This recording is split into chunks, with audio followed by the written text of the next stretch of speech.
Hi, welcome to my video. I'm Jennifer Roberts. You're catching me on my YouTube channel, True Divine 44. You can also get me on my Facebook page, True Divine 44, and it is the True Divine for both Instagram and Twitter.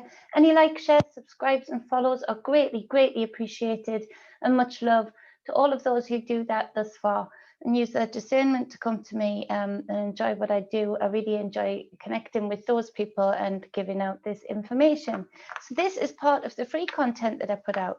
It's the daily energy readings. I work with energy, I work with tarot. I bring the two together to bring a narrative to you, to help guide you on your day, to help give you perspective and discernment about the energies that you feel within, around you, and indeed within others. So this is for the 7th of September 2020. Bear in mind, it is general, so do use your discernment and only take what resonates with you here and leave the rest behind. Yesterday, I didn't get a video out. I had lots to do. I couldn't get around to getting a video out, so I do apologize for that. So it'll be made up for at some point in some way, maybe do a live or something. But today, being the 7th, powerful day. 3 major arcana come out off the bat. Now, on the bottom of the deck, another major arcana, our lovely Fool, but he's in reverse. So there's a reluctancy here, there's a fear, there's, instead of the Fool being free and easy and, you know, powerful in the right that, you know, the energy of the Fool does not accept fear as a limiter. It goes, it's intrepid, it goes forward anyway to experience the ultimate experiences that life holds for the Fool. But being in reverse, there's a reluctancy here. Being in reverse, there's maybe a lot of people going off on the wrong path, a path that isn't part of their soul's journey, a path that isn't part of their purpose, their personal purpose. There's a lot of things on the collective stage going off map, in that I feel like today in the collective stage, there will be a few more people, maybe politicians, for instance, maybe Hollywood stars, things like that, that influencers, for want of a better word, influencers, in that they are seeing the writing on the wall and they are seeing that they aren't safe in the industry that has kept them immune from everything, you know, and even justice. And so there's a lot of people jumping ship, I feel, today. A lot of people trying to come out with the truth so that they can save themselves and save some face. And, you know, to give them the due, some of the people that I'm picking up on, you know, ultimately did not realize quite how dark, quite how deep the system that they were working for, how far it went. And maybe, you know, there's some wisdom, but also a wanting to put right there. So keep an eye out for that. If you spot anything like that, please leave a comment, because obviously I can't watch everything. So it would be nice to have a confirmation of that if any of you come across anything like that. So the first 2 cards is the Strength card and the 10 of Swords. I mean, what a combination. In that the Strength card can be called Fortitude in all the decks. She is the divine feminine, the lion representing the divine masculine, where she uses her grace, intuition, feeling her way through through experiences, through spirit. She can absolutely prise the jaws open very gently of a lion. And so we see that in our life right now, that we need the strength, but the strength in her is that she is still prizing the jaws open of a lion. She's not afraid to do so. So it's not being afraid to bring this 10 of Swords about, this ending of this very vicious cycle in your life, this ending of this very vicious cycle that we've been in for generation after generation. But in your individual lives, to not be afraid to see this end. Sometimes when we've been in abusive situations or very harsh cycles, sometimes we actually cling on to them because for a while that's all we've known. And it's almost as if you get a bit obsessed with keeping the norm, even though the norm doesn't feel like it's feeding you. We get a bit defeatist, in that because it's been going on so long in our lives, maybe, that we don't quite believe it's coming to an end. But the knowing of this coming to an end, whatever this harsh cycle is in your life, is very important. That fortitude and strength to be able to speak over yourself, even when you're drained, because that's the problem with the Ten of Swords. There's been a lot of swords put in your back for a long time. So, you know, you're drained anyway. So you're having to show strength and fortitude from a drained place, from a place that either energetically, mentally, or physically, or all spiritually too, you've been drained, you've been defeated, you've been hurt. So this is where we show what we're made of. It's okay having strength in the good times, but to show strength in the coming to an end of this cycle when we're already a bit drained is true strength.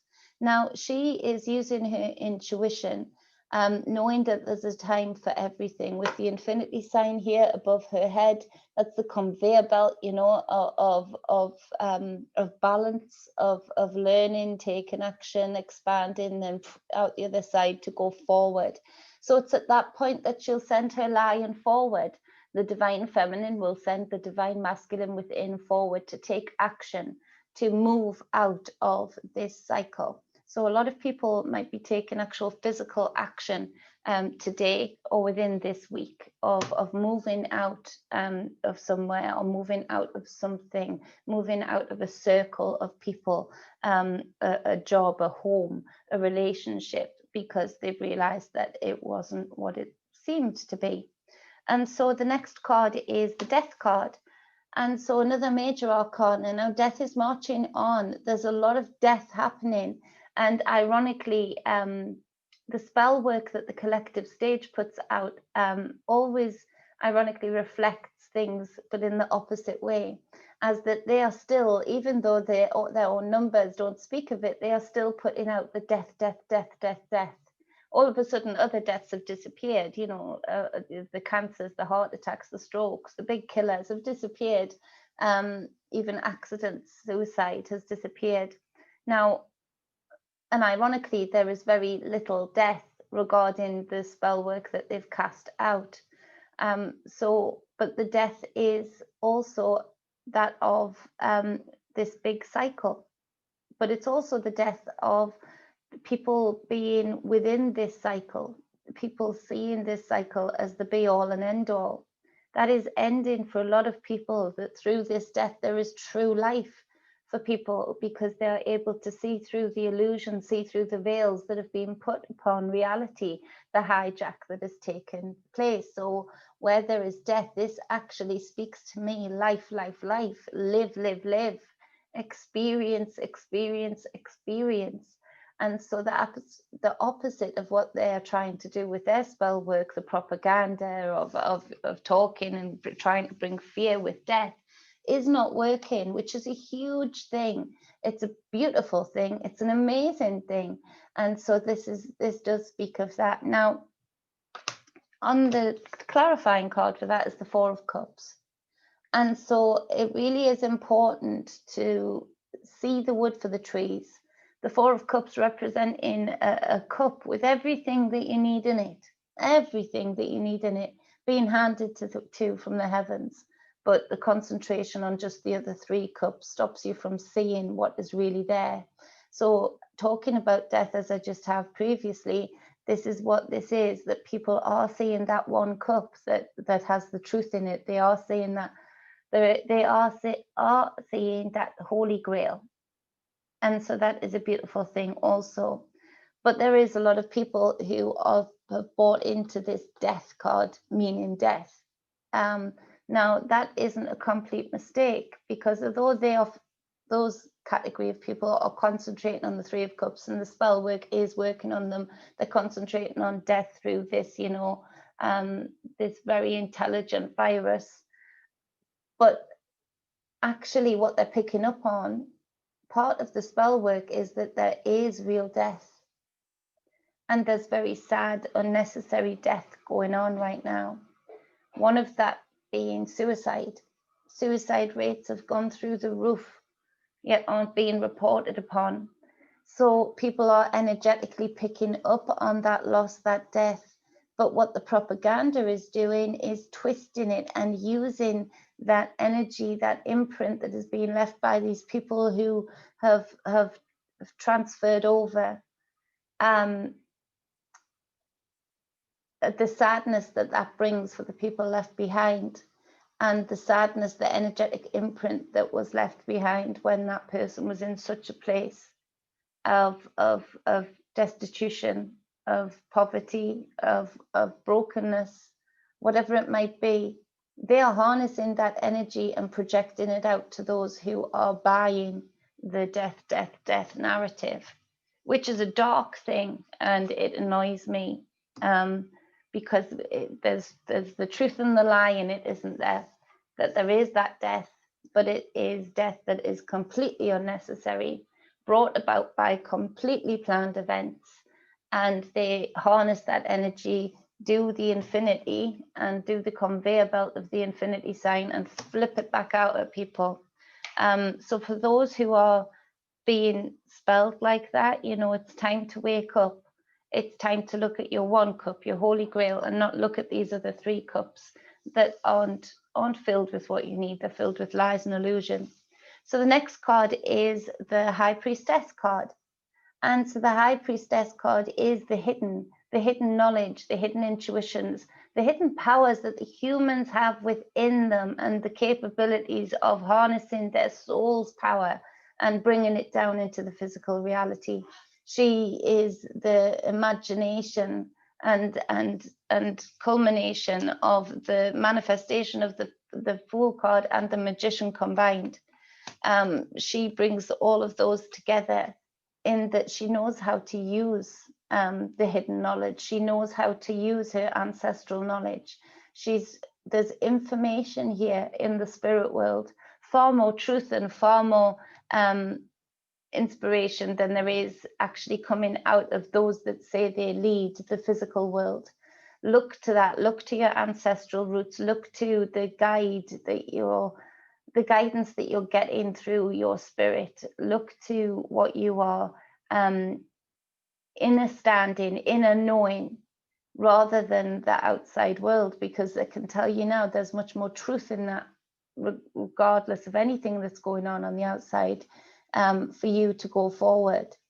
She brings the black and the white, the negative, positive. She brings all of the alchemy, all of the opposite ends of the scale that you would need within alchemy, within occult, hidden work, in order to be able to manifest that into your physical reality. And so with that being said, we've got the Seven of Pentacles on the 7th day of October. And so this speaks of what are you working towards? What are you building here? Some people have just gotten into survival mode and doing as they're told, and while forgetting, and the High Priestess reminds us of this, that there's hidden work going on, there's hidden magic going on, there are hidden agendas going on. The projected agenda has nothing to do with what they are building for the new physical reality. So it's the energy of telling you to step up. You build something too. You build what you want your reality to look like. Stop taking orders from people who have just hijacked a system. Stop taking orders of projections of the mafia that is mainstream media. Stop doing that. It's time to harness this soul's energy. This whole reading is a powerful, powerful soul's message to those who it resonates with, into saying that, you know, yes, it feels like the rest of the world's gone crazy, because even if you're awake and aware, you're looking around and you're seeing people, you know, you're seeing people covering their faces, you're seeing people being frightened to hug somebody or stand next to somebody, you're seeing people being afraid in the UK to stand in a group of 7, but it's okay to stand in a group of 6. That is, it's mind effing. It causes a cognitive dissonance. So you really do need to hook into your soul's power, your spiritual energy, in order to keep yourself sane, to keep yourself balanced in this reality, but also to not just be complacent, to not just wait for the next order, to not just hope that things are going to be done in the right way on your behalf. No, this is your journey, this is your reality, and you need to build it from your knowledge, from your ancestral knowledge. Who are you going to trust more? Yourself and your ancestors and those around you that have proven that they can be trusted, or people who you've never met, but time and time again within the system that they work in, whether it's in your individual life or on the collective stage, have shown to not be trustworthy. So it's really time to take and harness that energy today. Number 7, you know, it's like a day of completion. So number 7, it's the bridge number. It's the bridge to the infinite. Number 8, we're here. You know, we need to bridge that gap. We've allowed too much of a gap between truth and lies. We've allowed too much of a gap between us being able to build our own reality and other people being able to stomp on it or stop it or change an agenda so that our reality can't fit into that anymore. So it's time to really harness and take that energy forward. On the bottom of the deck, 5, 6, 7, 8, we've got the 8 of Swords. So this, with the two cards here on both of the bottom of the decks, we've got the Fool card in reverse and we've got the 8 of Swords. So there's this mental trap here. Fear has gotten in. Cycled thoughts that go round and round in your brain.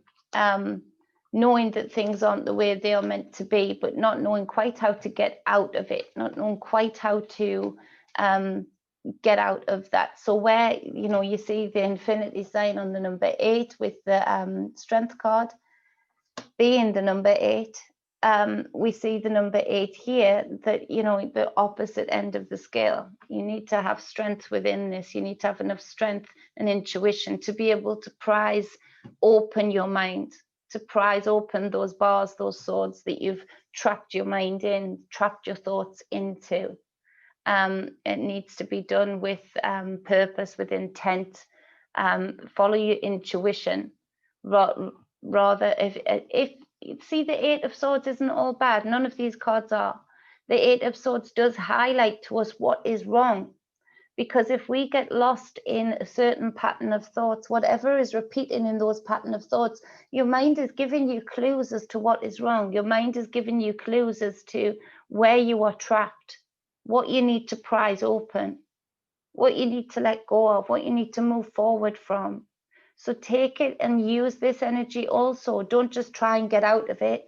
Actually, the best way to get out of it, the quickest way to get out of it, because this is a harsh energy, is to listen to what those thoughts are.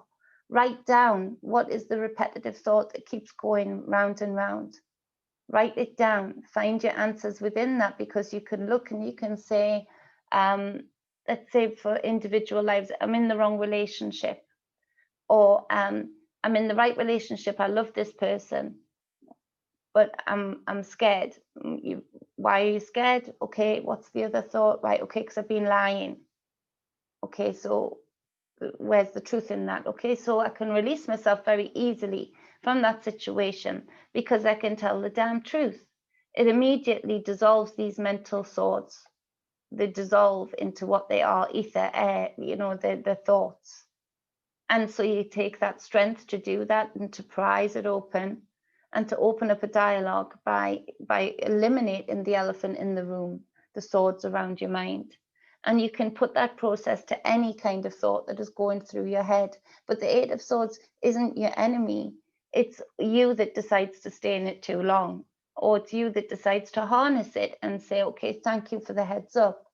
It's a little bit like, you know, taking your car to mechanics and having them hook it up to a computer. And because you keep seeing this flashing light for months coming up on your dashboard, and you know that it's there, so it's an elephant in the room, because you think, what's wrong, and it's such a worry because you think, how much is that going to cost? What does that light even mean? And then you eventually get brave enough to take it to the mechanic.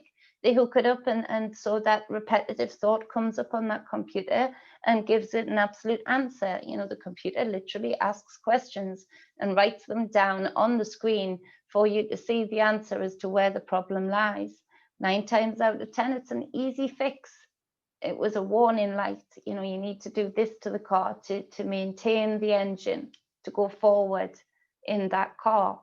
But if you were to just sit for years with that flashing light, then other things, because everything works to work together like cogs in a clock, you know, then, you know, ultimately 9 times out of 10, you're going to end up with a very big bill from the mechanic, because it's going to start to affect all other aspects of the engine.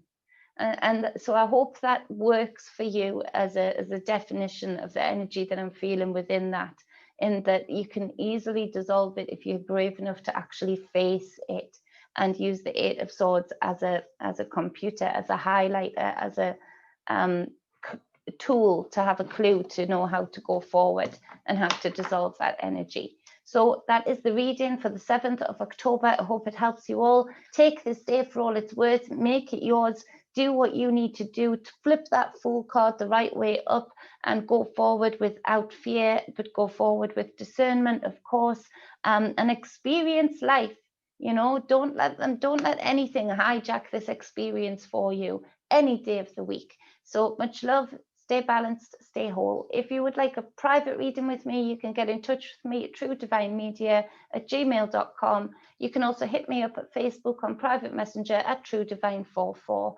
I appreciate you all and love you all. Mwah.